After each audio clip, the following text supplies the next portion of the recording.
Thank you yang hadir. Thank you yang tap screen. Kalau ada orang Perikatan Nasional yang nak naik, dialu-alukan lah.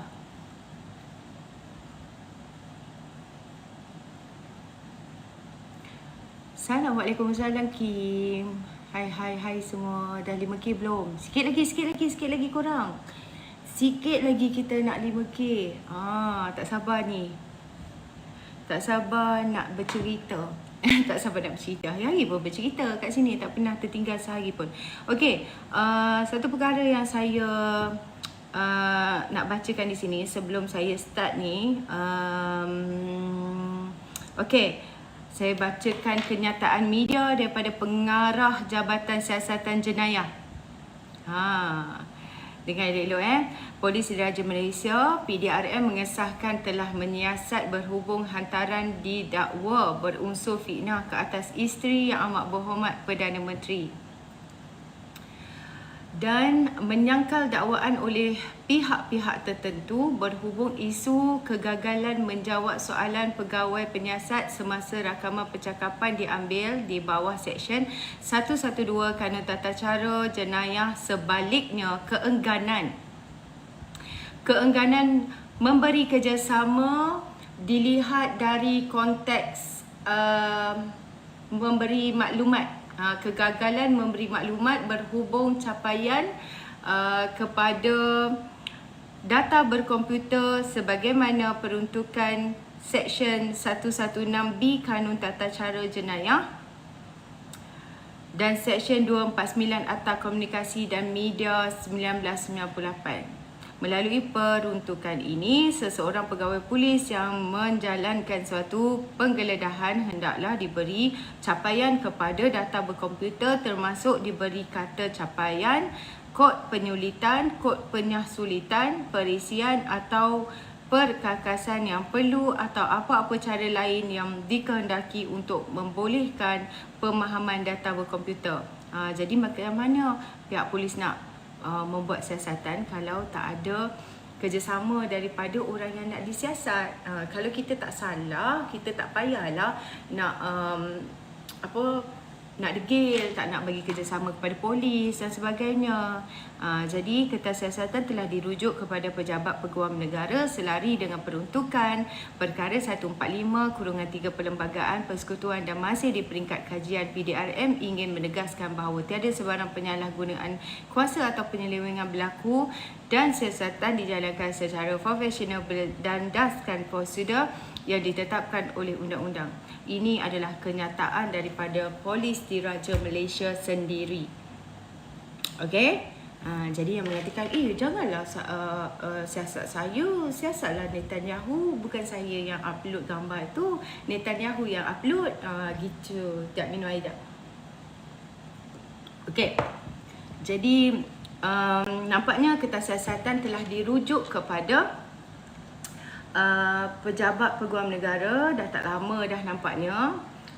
Dan kenyataan media pengarah Jabatan Siasatan Jenayah yang saya bacakan tadi dan perkembangan siasatan berhubung dengan hantaran fitnah melibatkan kawan. Okey, jadi fahamlah siapa individu tersebut kan. Patutlah kusut sangat nampak sehari dua ni. Okey, kita doakanlah segalanya berjalan lancar bagi kedua-dua pihak. Okey.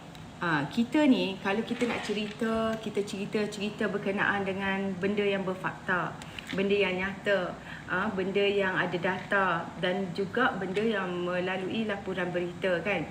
Mereka cerita benda fantasi, bersumberkan falasi, tak ada bukti, tak ada kredibiliti, itu akan membawa musibah kepada diri kita sendirilah kan.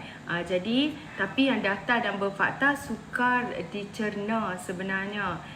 Perlu rajin membaca, perlu menganalisa. Akhirnya orang yang malas dan orang yang nak mengambil kesempatan di atas suatu keadaan, contohnya sekarang ni isu perang antara Palestin dan juga Israel, digunakan peluang itu untuk memfitnah pihak yang lain.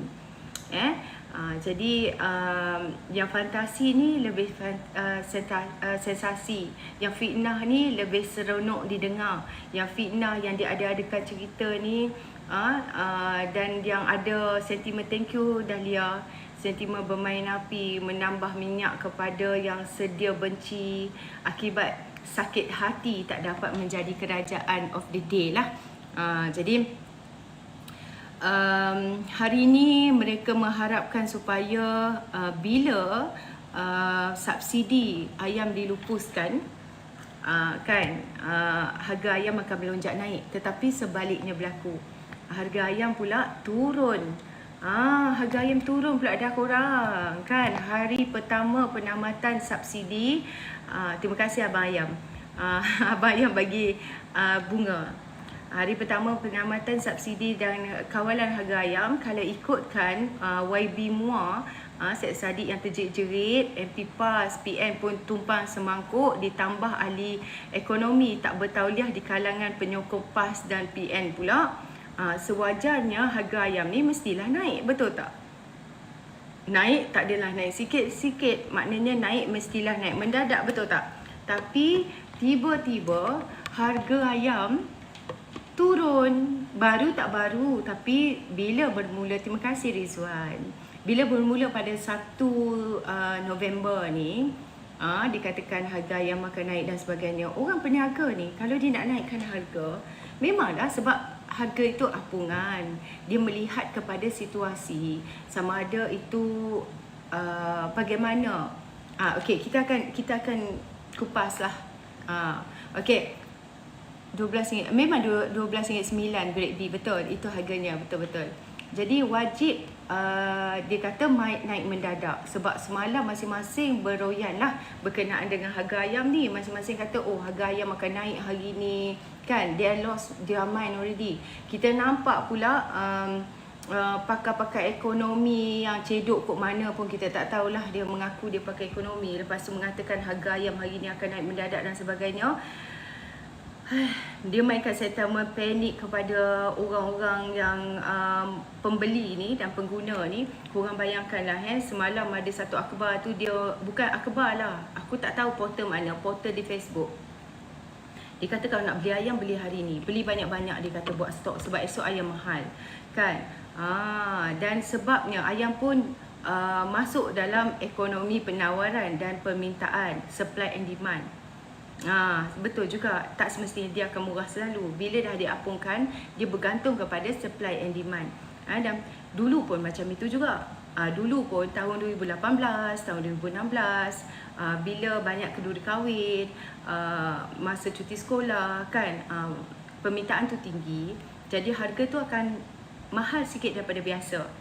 Normal je, bila-bila pun macam tu, walaupun harga ceiling tu ada. Jadi buat apa kita nak pergi bayar 100 juta ringgit sebulan kepada orang yang iaitu dah sedia kaya dah, tak sampai dekat rakyat pun. Kita bayar kepada penternak subsidi ni, bukan kita bayar kepada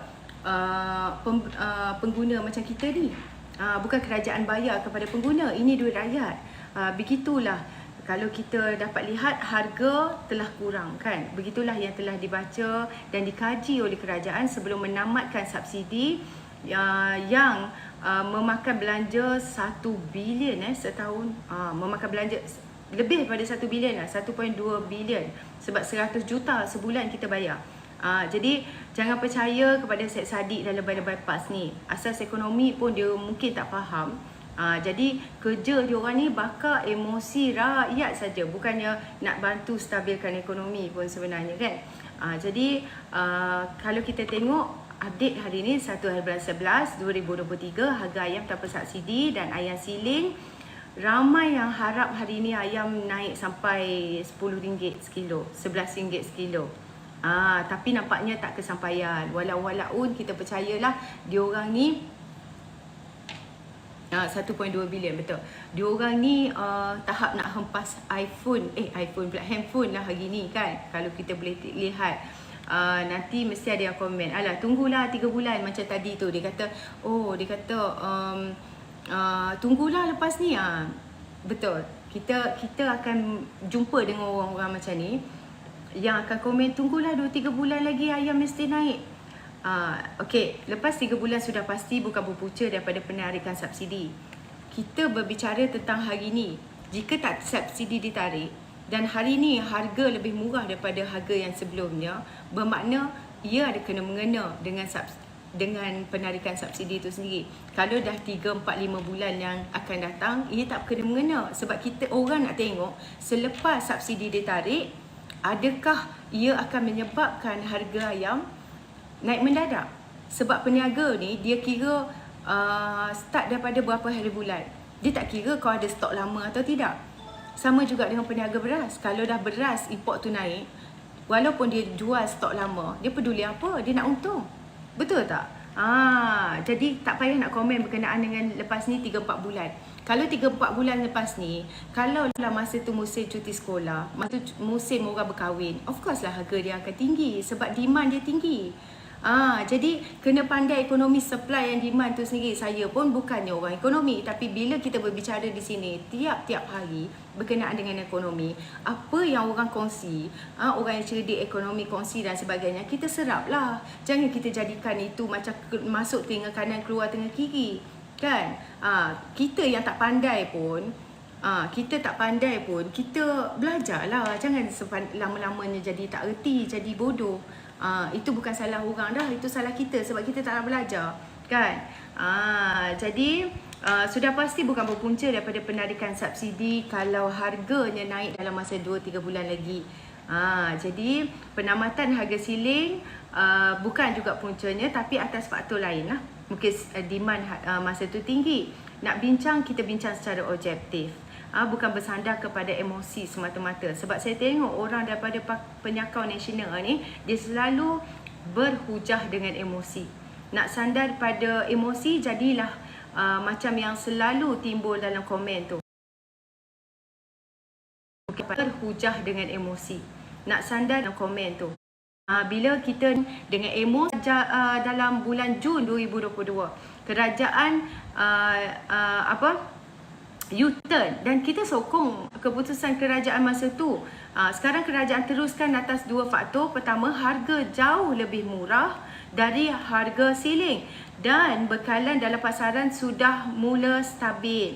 Dan dua perkara ini adalah berlaku pada dua perkara ini tidak berlaku pada Jun 2022.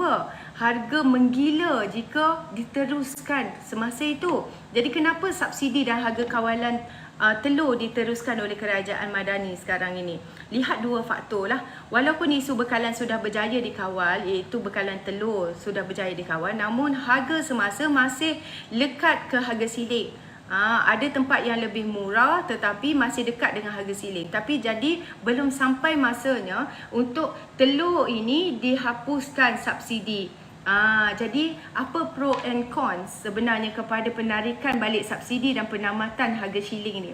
Pertama, pemain industri dapat mencapai kutipan hasil dengan mencukupi untuk menampung kos operasi beserta dengan keuntungan yang setimpal lah. Tidak dihadkan oleh harga siling itu sendiri.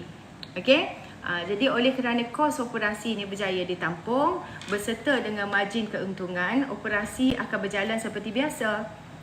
Dan saiz operasi ini mungkin akan dibesarkan mengikut keperluan dan pengeluaran yang boleh bertambah. Jika saiz operasi sama, jumlah pengeluaran juga sama. Supply kekal, demand sama dan harga kekal. So jika saiznya upscale, jumlah pengeluaran juga bertambahlah. Kan, supply bertambah, demand sama, harga kurang. Jadi pemain industri lebih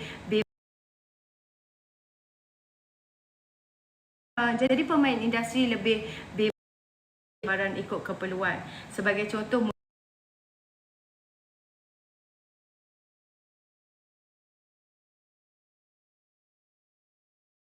mula dinaikkan by stage. Kita akan ada musim perayaan. Jadi supply akan berada pada tahap optimum di samping berada pada tahap juga tersedia untuk beli. Jadi menjelang musim perayaan, supply akan berada pada tahap optimum ini bagus samping beku juga tersedia untuk semua peserta industri kreatif yang jelas kepada pasaran. Kalau ada pro, pasti ada kos juga kan. Dan harga akan diapungkan mengikut penawaran dan permintaan. Ada kemungkinan harga akan naik mendadak. Mungkin, tapi dalam situasi ini kerajaan akan beri suntikan tunai direct kepada rakyat untuk tampung sebarang kenaikan mendadak ni. Dan mekanisme suntikan tunai, betul ke? Boleh buat ke? Mungkin akan berasaskan harga siling sebelum ni. Tapi pendapatan dan jumlah tanggungan isi rumah kita tunggu. Sebab kita ada 2024 kita akan ada sistem padu. Sistem pengkalan data utama sedang dibangunkan oleh Kementerian Ekonomi, dan secara asasnya suntikan tunai ini lebih manfaatkan rakyat berbanding dengan sistem subsidi yang terbuka untuk semua orang ni. Sebab korang bayangkanlah semua orang akan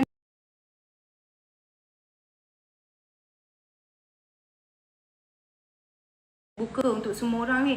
Sebab korang bayar tak kira lah orang warga asing ke. Jadi apa semua pemain industri, situasi yang sangat tidak adil apabila harga diterima oleh peruncit dan pembekal sudah sedia tinggi dan terpaksa jual pada harga siling. Jadi apa kesannya? Keuntungan kecil dan mungkin tiada untung, malah makan modal lah orang kata, kerana kos operasi ni melebihi kutipan itu sendiri. Jadi ini akan menyebabkan ada pemain industri yang opt out dan tidak lagi terlibat dalam kitaran lah, tercicir. So situasi ini telah berlaku pada 2021 sebenarnya dan awal 2022 yang menyebabkan bekalan dan harga ayam dan telur tidak terkawal, dan tambah buruk lagi dengan kenaikan harga bahan asas dedak yang tinggi masa tu. Jadi untuk menjamin harga yang lebih stabil, sekarang ini kerajaan perlu pantau lah harga bahan asas dedak ayam sekarang ni. Antara kos yang terbesar adalah penternak. Selagi dikawal harga dedak, maka rasanya kita tak ada masalah lah dengan pengeluar ni, yang kalau kita apungkan pun diorang kalau boleh untung yang memadai bagi diorang kan. Selama ni banyak peniaga-peniaga semasa 2021, awal 2022, peternak-peternak yang gulung tikar juga pun ada juga, sebab mereka tak dapat meneruskan dengan keadaan yang ekonomi yang teruk dengan harga dedak yang mahal kan. Dan kebanyakan yang menerima subsidi ayam ini adalah pemain industri yang besar lah. Yang kecil-kecil itu kadang-kadang ada juga yang tertinggal. Jadi apa langkah intervensi yang boleh dilakukan oleh kerajaan?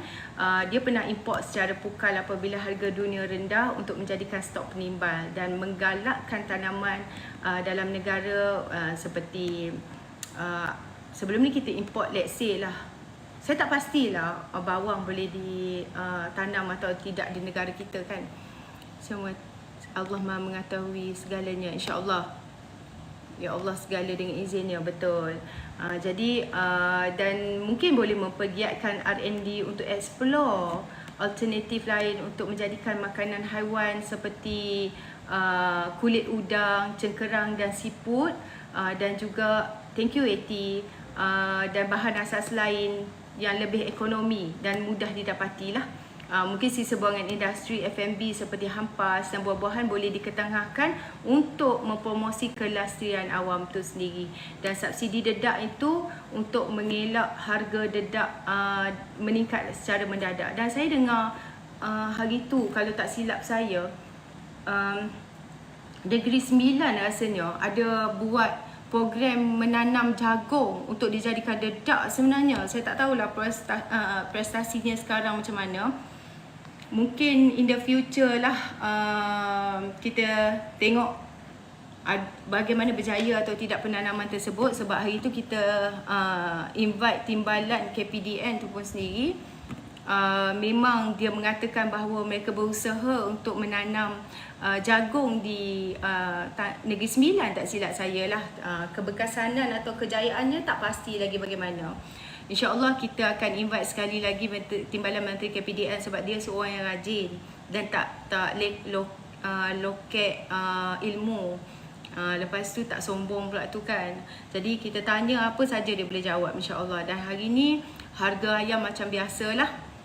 Menyesal dengar ish masuk juga kan. Ingat saya bercakap ni saya nak mengumpat orang ke? Saya nak bercakap berkenaan dengan harga ayam, nak bagi ilmu yang saya baru belajar, tak boleh ke? Gitu. Thank you Rizwan. Jadi hari ni harga ayam macam biasa, ada setengah kedai dan di beberapa tempat lebih murah lagi, dan ini yang mengecewakan walaun-walaun. Mereka sangat mahukan harga ayam yang lebih mahal. Dan kata mereka seminggu ni memang harga ayam mencanak-canak naik kan. Rupa-rupanya lebih murah lagi. Tunggu lepas 2 minggu, tengoklah harga ayam akan macam mana pula. Tengoklah 2-3 bulan lagi harga ayam akan macam mana pula. Ini stok lama lah dan sebagainya kan.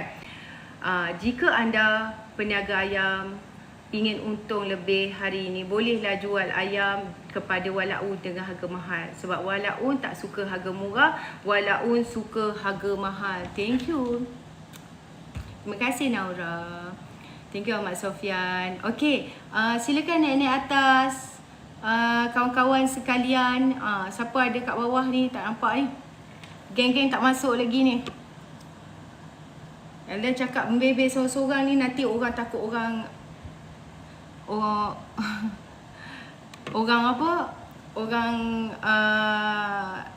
bosan lah kan, asyik dengar saya je. Panggil Abang Wan. Abang Wan ditaksubi oleh ramai penonton dekat sini. Okey. Dan mengejutkan sangat. Harga ayam murah tak apa subsidi. Saya pun tertunggu-tunggu. Thank you Syam. Saya pun tertunggu hari ni sebenarnya. Harga ayam hari dia bagaimana kan. Berdebar-debar juga. Jadi bila dapat tahu, thank you Syam. Bila dapat tahu harga ayam ni jauh lebih murah, lega lah. Kan sebenarnya kita dah tahu dah. Sebab Maidin punya bos dah lama dah cakap berkenaan dengan beras import pun macam itu, berkenaan dengan beras tempatan pun macam itu. Disarankan supaya dinaikkan harga beras import dan beras tempatan ni. Sebab bila dah bukan dinaikkan harga lah, diapungkan harga. Bila diapungkan harga seperti ayam ni, dia mengikut situasi ataupun mengikut musim. Dan bila musim perayaan kita tahulah, Syam.